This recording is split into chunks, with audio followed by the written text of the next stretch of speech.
तो चैप्टर के स्टार्टिंग में हमें दिखाया जाता है जेयोंग को, जो क्योंग से बोल रहा होता है कि तुम्हें पता है चेयरमैन ली का बायोलॉजिकल सन कोई और नहीं बल्कि हान जन उन है। तो ये सुन के क्योंग शॉक्ड हो जाती है और सोचती है कि उन क्या सच में उन चेयरमैन ली का सन है, और ऐसे सोच ही रही होती है।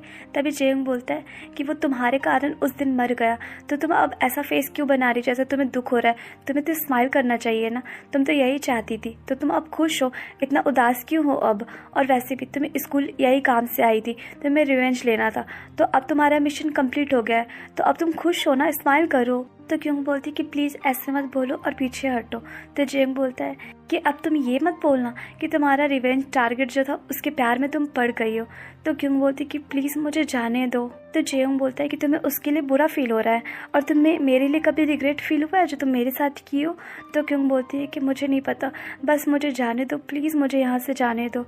तो जेयोंग कुछ सोचता है और बोलता है कि ठीक है तुम चली जाओ यहाँ से, गुड बाय, और ऐसे बोल के उसे जाने देता है। और क्यों उससे थोड़ा दूर बाहर वाले रूम में आ जाती है और उससे ऐसा फील हो रहा होता है जैसे बॉस और उनका कोई रिलेशन है, और उससे ऐसा फील हो रहा था जैसे बॉस ही उनकी मॉम है। और ये सोच के वो बहुत ज़्यादा परेशान हो रही थी और उसका हाथ कांप रहा था और सोचती है कि ये पक्का मिस्टेक होगा, उनका बच्चा हो ही नहीं सकता, और उनके बारे में जो जेयोंग बोला है वो झूठ होगा, वो पक्का मेरे से झूठ बोला होगा क्योंकि कोई भी एविडेंस नहीं है कि वो मर चुका है। और जैसा मैं सोच रही हूँ कि उनकी मॉम ही मेरी बॉस है, ये हो सकता है मेरा भ्रम हो, ऐसे वो सोच रही होती। तभी उसे किसी चीज़ का साउंड आता है तो वो पीछे पलट कर देखती है, तो देखती है जेयोंग के हाथ में गन है और वो खुद को मारने वाला है।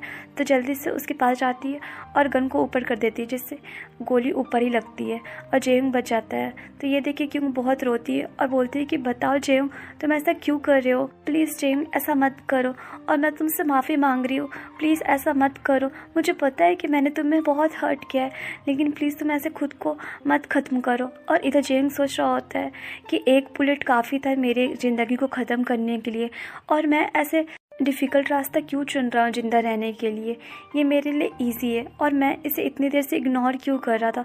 और ऐसे वो सोच ही रहा होता है। तभी क्यों बोलती है कि प्लीज़ मुझे माफ़ कर दो, और वो बहुत बार सॉरी बोलती है और बोलती है कि मैंने तुम्हें बहुत हर्ट किया है, लेकिन अब तुम ही बताओ मैं ऐसा क्या करूँ कि तुम मुझे माफ़ कर दोगे, बताओ प्लीज़ मुझे बताओ, एक बार बताओ, तुम जो भी बोलोगे मैं वो करूँगी, और मैं तुमसे पूरे दिल से माफ़ी मांगती हूँ, इसलिए तुम मुझे बताओ मैं तुम्हारे लिए क्या करूँ कि तुम मुझे माफ़ कर दोगे। तो जेयोंग बोलता है कि please save me and love me. तो ये सुन के क्यों जल्दी से उसे किस करने लगती है, और वो तब तक नहीं रुकती जब तक जेयोंग उसे रुकने के लिए नहीं कहता, और वो सोचती है कि हमारा रिलेशनशिप पूरी तरह से ख़राब हो गया है। और इधर सीन शिफ्ट होता है और हमें दिखाया जाता है उनको, जो इसका हालत पहले से अब बहुत ठीक हो गया है और वो जग कर अपना हाथ देख रहा होता है। उसके बाद सीन शिफ्ट होता है और हमें क्यों की साइड दिखाया जाता है, जो अभी भी किस कर रही होती है और सोचती है लास्ट बात जो मुझे याद है वो ये है कि हमने अनगिनत बार किस किया। उसके बाद हम कुछ देर के लिए सो गए, और जब सुबह हुई तो मेरा हल्का सा आँख खुला तो मैं देखी कि जेयोंग अभी भी मुझे देखे जा रहा था, तो मैं ये नोटिस करके फिर सो गई। फिर जब शाम हुई और मेरा आँख खुला तो मैं देखी कि जेयोंग अभी भी मुझे बस देखे जा रहा था, जिसको देख के क्यों सोचती है कि क्या तुम्हारी आंखों में सिर्फ मैं ही बसी हूँ। उसके बाद सोचती है कि ये तुम्हारे लिए थोड़ा क्रूएल होगा, पर मैं चाहती हूँ कि ये मोमेंट यहीं पे रुक जाए, और मेरा विश है कि तुम्हारे वर्ल्ड में सिर्फ और सिर्फ मैं ही हूँ, और मेरे लिए भी तुम वैसे ही रहते जैसे तुम्हारे लिए मैं हूँ। और ऐसे वो सोच रही होती है। तभी जेयोंग बोलता है कि क्या तुम परेशान हो। उसके बाद बोलता है कि अगर तुम ऐसे सो रही हो और तुम्हारे सोने तक मैं ऐसे में मर जाऊँ तो तुम क्या सोचोगी। उसके बाद सीन शिफ्ट होता है और हमें दिखाया जाता है जेयोंग को, जो क्यों की बॉडी में मलहम पट्टी कर रहा होता है और बोल रहा होता है कि तुम्हारा रियल नाम क्या है। तो क्यों बोलती है ली दा क्यों। तो जेयोंग बोलता है कि तुमने सरनेम यूज़ नहीं किया, पर क्यों। तो क्यों बोलती है कि ये नेसेसरी नहीं है, क्योंकि जितने लोग भी मुझे जानते थे सब मर चुके हैं और अब कोई भी रिकॉर्ड नहीं है कि मैं ज़िंदा हूँ। उसके बाद जेयोंग पूछता है कि तुम्हारा एज क्या है। तो क्यों बोलती है कि 21। उसके बाद बोलती है कि अब मेरे पास कोई भी रीज़न नहीं है कि मैं तुमसे झूठ बोलूं, और हमने एक दूसरे को काफ़ी टाइम से देखा है, एक दूसरे को काफ़ी टाइम से जाना है, तो हमने बहुत सारा बात भी किया है। तो जेयोंग बोलता है लेकिन मैं तुम्हारे बारे में कुछ भी नहीं जानता। तो क्यों बोलती है कि आई एम सॉरी। तो जेयोंग बोलता है कि प्लीज़ सॉरी मत बोलो, क्योंकि जब जब तुम मुझसे माफ़ी मांग रही हो मैं और ही ज़्यादा दुखी हो रहा हूँ। इसलिए अब से इस सॉरी को रिप्लेस करते हैं और इसके जगह पे आई लव यू बोलते हैं। तो क्यों सोचती कि लव मेरे लिए तो ये बहुत ही मुश्किल है, क्योंकि मैंने आज तक इसे फील भी नहीं किया है, और अगर मैंने कभी इसे महसूस किया होता तो मुझे एहसास भी नहीं होता कि मुझे प्यार हो गया था, और ये एहसास मेरे लिए बहुत मुश्किल है। लेकिन फिर भी मैं तुम्हारे लिए करूँगी, क्योंकि मैं यहाँ तुम्हारे पास प्रायश्चित करने आई हूँ, और मेरे पास यही इकलौता रास्ता है जिससे मैं तुम्हें मरने से बचा सकती हूँ। तो ऐसे सोच के वो उसे आई लव यू बोलती है। तो जेयंग बोलता है कि प्लीज़ एक बार और कहना। तो क्योंग उसे फिर से आई लव यू बोलती है। उसके बाद जेयंग उसे किस करने लगता है। उसके बाद क्योंग सोचती है, क्योंकि इस टाइम हम लोग बॉडी और दिल दोनों से टूटे हुए हैं, और जो मैं पाप की हूँ मैं उसी का परिणाम झेल रही हूँ। और तुम्हारा अभी जो पर्सनालिटी है पहले ऐसा नहीं था, और मुझे पता है अभी तुम जैसे बन गए वो मेरे कारण बन गए, क्योंकि मैं ही तुम्हें ऐसे सिचुएशन में लेकर आई हूँ, और मैं ही एक ऐसी व्यक्ति थी जो तुम्हें चट्टान के नीचे इस तरह से ढकेल दिया। अगर मैं ऐसा नहीं करती तो तुम आज ऐसे सिचुएशन में नहीं होते। इसलिए मैं अपना गलती मानती हूँ, और ये भी मानती हूँ कि आज तुम मेरे कारण ही अंदर से टूटे हुए हो। उसके बाद बोलती है कि भले ही तुम्हें पता है कि मैं अच्छी नहीं हूँ और मैंने तुम्हें यूज़ किया, फिर भी तुम मुझे पकड़ कर रखे थे और मुझे हर्ट नहीं किए। उसके बाद सोचती है कि हमारा बॉडी और दिमाग दोनों ही रुक गया है, हमें कुछ भी समझ नहीं आ रहा है कि क्या सही है क्या गलत, बस हम लोग इसे प्यार में भुलाने का कोशिश कर रहे हैं। और ऐसे वो सोच ही रही होती है, तभी जेयंग उसे बोलता है कि प्लीज़ मुझे एक बार और कहना। तो क्यों उसे फिर से आई लव यू कहती है, और वो लोग दोनों काफ़ी क्लोज होते हैं। उसके बाद क्यों सोचती है कि अभी हमें कुछ भी नहीं पता कि हमारे साथ क्या हो रहा है, पर हम लोग लव के रूप में इसे भुलाने का कोशिश कर रहे हैं, और हमें ये भी नहीं पता कि हमारा डायरेक्शन क्या है या हमारा सरफेस क्या है, कुछ भी नहीं पता। पर हम लोग के पास अब और कोई रास्ता नहीं है, और हम लोग इसी तरह से कहाँ डूबेंगे हमें खुद भी नहीं पता। और ऐसे ही सोचते सोचते रात हो जाता है। उसके बाद सीन शिफ्ट होता है और हमें दिखाया जाता है जेहुंग और क्योंग छत पे बैठे होते हैं और दोनों चांद तारा देख रहे होते हैं और एक दूसरे का हाथ पकड़े हुए होते हैं। उसके बाद क्योंग पूछती है कि मुझे एक चीज़ पूछना है। तो जेहुंग बोलता है कि हाँ पूछो। तो क्योंग बोलती है कि क्या चेयरमैन ली का बेटा जो ओरिजिनल बेटा है वो उन्हीं है, और मैं तुमसे इसलिए पूछ रही हूँ क्योंकि मुझे तुम पे फोकस करना है, लेकिन पहले मैं ये सब मैटर को सुलझाना चाहती हूँ, क्योंकि एक बार ये मैटर सॉल्व हो जाएगा उसके बाद ही मैं तुम पे फोकस कर पाऊंगी अच्छे से। उसके बाद वो फिर से पूछती कि क्या चेयरमैन ली और उसकी करंट वाइफ का जो बच्चा है कि क्या वो रियल में उन्हीं है। तो जेहुंग बोलता है कि जब तुम और मैं हम लोग दोनों प्रॉब्लम में थे तो उसी टाइम चेयरमैन ली के पर्सनल गार्ड वहाँ पे आए और हम लोग दोनों को वो लोग नोटिस भी नहीं किए, शायद देखे तक नहीं, और वो शिंग म्योंग को वहाँ से लेकर चले गए। तब मुझे एहसास हुआ कि उनका उनसे कुछ लेना देना है, लेकिन हमारे पास ज़्यादा एविडेंस नहीं है और इन्फॉर्मेशन भी नहीं है, इसलिए मैं पक्का तो नहीं कह सकता। उसके बाद बोलता है कि हमारा जो स्कूल था उसमें सारे लोगों का रिकॉर्ड होता है, लेकिन उसके बारे में कोई रिकॉर्ड नहीं था। तो क्यों पूछती है कि तुम्हें और क्या क्या पता है। तो जेहुंग बोलता है कि हमारा जो स्कूल है वहाँ पे बहुत सारे लोग हैं जो सायंग ग्रुप से जुड़े हुए हैं, और वो एक नॉर्मल स्कूल नहीं है बल्कि वो ऐसा प्लेस है जहाँ पे सायंग ग्रुप का बहुत पैसा लगा हुआ है।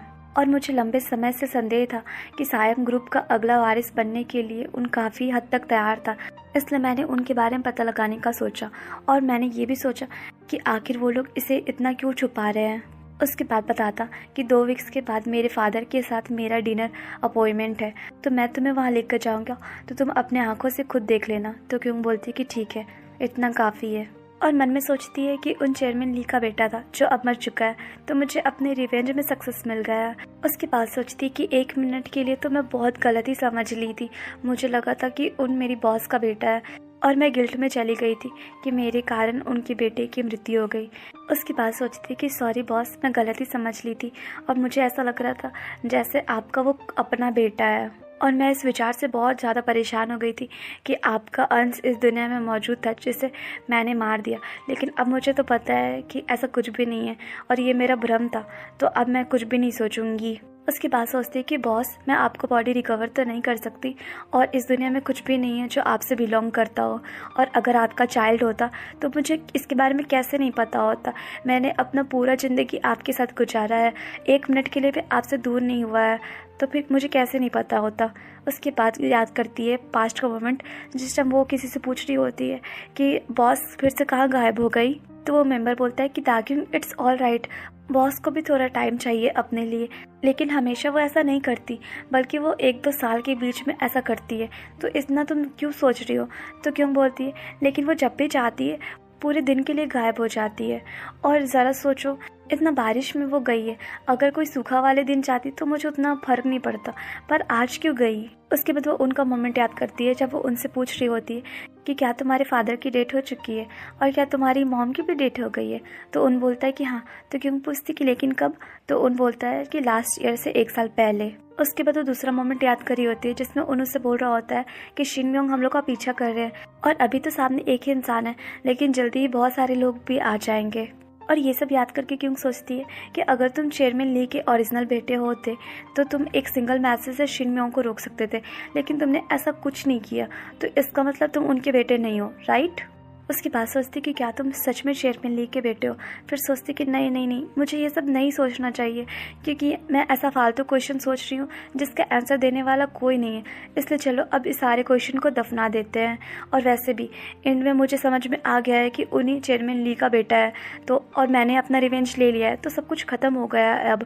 और सबसे इम्पॉर्टेंट चीज़, उसका बॉस से कोई कनेक्शन नहीं है, वो बॉस के लिए एक स्ट्रेंजर है, तो मुझे इतना भी नहीं सोचना चाहिए। उसके बाद सोचती है कि उन मेरे एनिमी का बेटा है और मैंने अपना रिवेंज ले लिया है, तो अब मुझे इसके लिए दुखी होने का कोई भी ज़रूरत नहीं है। भले ही ये मासूम हो या फिर मुझे बचाने के चक्कर में अपना जान दे दिया, लेकिन रहेगा तो फिर भी मेरे एनिमी का बेटा ही ना, इसलिए मुझे ये सब नहीं सोचना चाहिए। उसके बाद सोचती है कि वैसे तुम मेरे साथ हमेशा अच्छे से रहे हो, अपने लास्ट मोमेंट तक अच्छे से रहे हो, लेकिन फिर भी मेरे पास कोई रीज़न नहीं होना चाहिए सैड होने का। और ऐसा सोच सोच के वो बहुत रोए जा रही होती है। उसके बाद सोचती है कि तुम्हारा लास्ट वर्ड ऐसा क्यों नहीं था जिससे मैं पूरी तरह से टूट जाती, तुमने मुझे लास्ट में भी इतने अच्छे से बोला। उसके बाद सोचती है कि तुम हमेशा से ही मेरे साथ अजीब तरह से रहे हो, लेकिन ये कोई सरप्राइजिंग नहीं, क्योंकि तुम जैसे थे वैसे ही मुझे दिखाए।